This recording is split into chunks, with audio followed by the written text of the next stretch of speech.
नमस्कार साथियों, आप सभी का एकलव्य एग्रीकल्चर एकेडमी के ऑफिशियल चैनल पर स्वागत करता हूं। आज आप लोग के लिए एक बड़ी सुखद सूचना है और यह सूचना इसके लिए आप लोग न जाने कितने समय से इंतजार कर रहे थे। आप सभी तैयारी भी कर रहे थे और बहुत सारे लोग तैयारी के लिए सोच भी रहे थे, लेकिन अब वो सभी एक मूर्त रूप में आपके समक्ष दिखाई दे रहा है। अब उसके लिए आपको तैयार होना चाहिए, क्योंकि अब वो समय खत्म हो गया कि विज्ञापन कब आएगा, क्या होगा, कैसे होगा।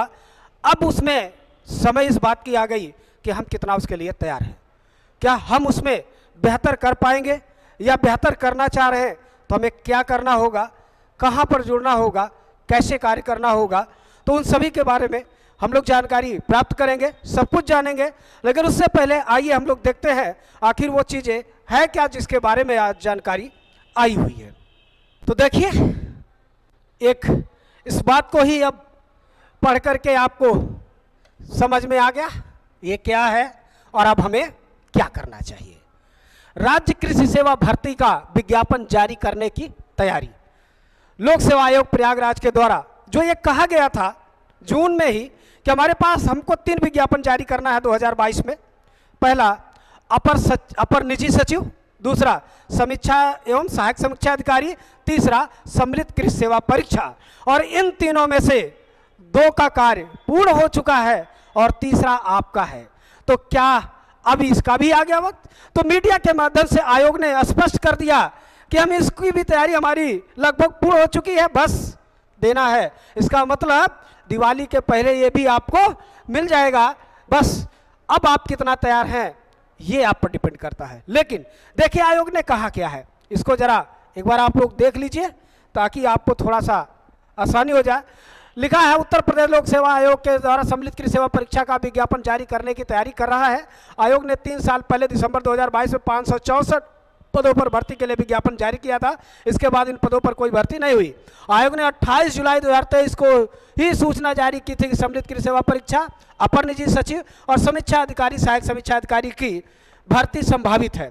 ठीक है, क्योंकि इस तीनों भर्तियों के लिए परिप्रेक्ष्य में 28 जुलाई को आयोग के द्वारा यह सूचना दिया गया था कि सभी लोग अपना OTR सुरक्षित कर लीजिए, क्योंकि OTR के बिना इन विज्ञापनों में आप जो है सम्मिलित नहीं हो पाएंगे। और देखिए उसके बाद 2 विज्ञापन इन्होंने अपना जारी कर दिया।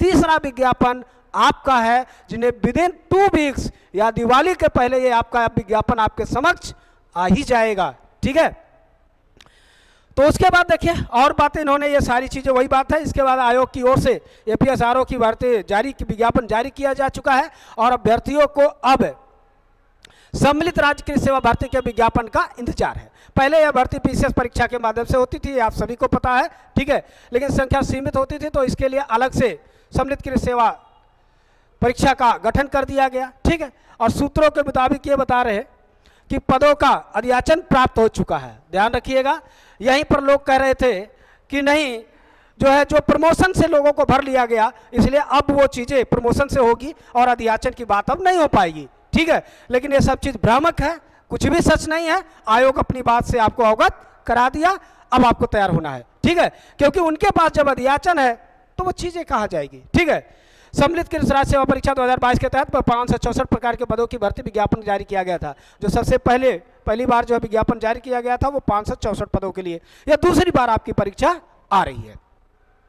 ठीक है, इसमें देखिए लिखा है कि हालांकि साक्षात्कार में केवल ग्रुप 1, उसमें जो DHO है, SDO है, DCO है, BSA है, उनमें ही आपका जो है क्या कहते हैं इंटरव्यू होगा। बाकी में प्री और मेंस के बाद सीधे आपका ज्वाइनिंग होनी रहती है। ठीक है, अंतिम चयन परिणाम में देखिए आगे लिखा है, अंतिम चयन परिणाम में 461 अभ्यर्थियों को चयनित घोषित किया गया और बाकी 103 पद पर अभ्यर्थियों द्वारा न्यूनतम दक्षता मानक अंक न प्राप्त करने के कारण खाली रह गए थे। ठीक है, 103 पद खाली रह गए थे और 103 पद खाली रहने का मुख्य कारण क्या रहा कि देखिए इनमें क्या हो जाता है, जहाँ मेंस लिखना होता है वहाँ पर ऑनलाइन क्वेश्चन से काम नहीं चलता कि रट ले, क्योंकि होता क्या है ऑनलाइन क्वेश्चन के रूप में रटाया जाता है। अब यहाँ पर काम नहीं चलेगा।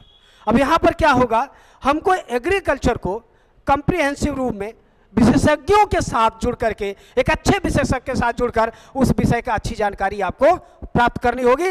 यदि आपके पास एक विशेषज्ञों की पूरी टीम नहीं होगी तो आप उसको उस पर बेहतर करने में कहीं ना कहीं दिक्कत आएगी, क्योंकि लेखन शैली विकसित करना अपने आप में एक कला है और अपने आप में यह एक नॉलेज का एक अंग है।